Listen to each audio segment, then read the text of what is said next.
حدیث وہ پیش کروں گا کہ اگر اس کی سند میں ایک بھی راوی ضعیف ثابت کر دو، اللہ کی عزت کی قسم تقریر کرنا بند کر دوں گا۔ صحیح بخاری کی حدیث، روایت کرنے والے اہل بیت، جواب دینے والے اہل بیت۔ محبت سے بولو۔ صحیح بخاری میں حضرت محمد ابن حنفیہ وہ روایت کرتے ہیں کہ میں نے اس بارے میں ڈائریکٹ اپنے والد مولا علی سے پوچھا۔ میں نے کہا ابو جان آپ بتائیے، اس لیے کہ اللہ کے رسول نے فرمایا ہے کہ جہاں علی ہیں وہیں حق ہے، حق علی کے ساتھ، علی حق کے ساتھ۔ ارے بولو یار۔ اب میں پوچھتا ہوں ان تمام مولائی لوگوں سے، علی حق پر ہے کہ نہیں؟ اگر علی حق پر ہے تو علی کی بات حق ہے کہ نہیں؟ ارے بولو۔ تو محمد ابن حنفیہ نے پوچھا ای الناس خیر بعد رسول اللہ، ابو جان بتائیے رسول پاک علیہ السلام کے بعد سب میں سب سے افضل کون؟ سبحان اللہ۔ بولو، سیدھا سوال ہے نا؟ ارے بولو یار، سیدھا سوال ہے تو مولا علی نے بھی سیدھا جواب دیا ہے، سبحان اللہ۔ گھمایا نہیں، یہ نہیں کہا باطنی یہ ہے، ظاہری یہ ہے، ولایت میں ادھر ہے، خلافت میں ادھر ہے، کچھ نہیں، سیدھے سوال کا سیدھا جواب۔ یہ بتائیے کہ رسول اللہ کے بعد سب سے افضل کون؟ کون ہے سب سے افضل؟ تو حضرت مولا علی نے کہا ابو بکر۔ محبت سے بولو۔ سبحان اللہ، بے شک حق ہے۔ اگر واقعی کسی کی ماں نے دودھ پلایا ہے تو مولا علی کی اس بات کو غلط ثابت کر کے دکھائے۔ یا تو علی کی مان لو تو سنی بن جاؤ، بے شک، سبحان اللہ، بے شک۔ علی کی مانو گے تو سنی رہو گے، علی کو چھوڑو گے تو پتہ نہیں کہاں جاؤ گے۔ اس لیے ہم سچے مولائی ہیں الحمدللہ، ہم سچے سنی ہیں، اور وہ سنی ہو ہی نہیں سکتا یار جو سچا مولائی نہ ہو، وہ سنی ہو ہی نہیں سکتا جو صدیقی نہ ہو، وہ سنی ہو نہیں سکتا جو فاروقی نہ ہو، وہ سنی ہو نہیں سکتا جو عثمانی نہ ہو، وہ سنی ہو نہیں سکتا جو اہل بیت اور مصطفیٰ کے صحابہ کا غلام ہو۔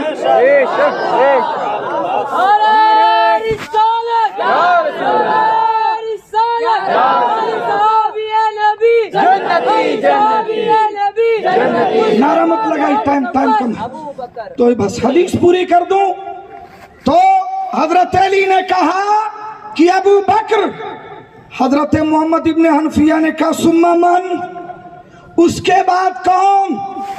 فرماتے ہیں اس کے بعد عمر۔ سبحان اللہ، بے شک۔ عقیدہ علی کا دیکھ لیا؟ ارے بولو، سن لیا عقیدہ مولا علی کا؟ تو جو علی کا عقیدہ وہ ہمارا عقیدہ، جو علی کا عقیدہ وہی سارے سنیوں کا عقیدہ۔ حضرت محمد ابن حنفیہ کہتے ہیں فخشیت ان یقول عثمان، مجھے اندر سے خوف ہوا، اب اگر یہ کہوں کہ ابو جان اس کے بعد کون، تو مجھے خوف ہوا کہیں یہ عثمان کا نام نہ لے لیں۔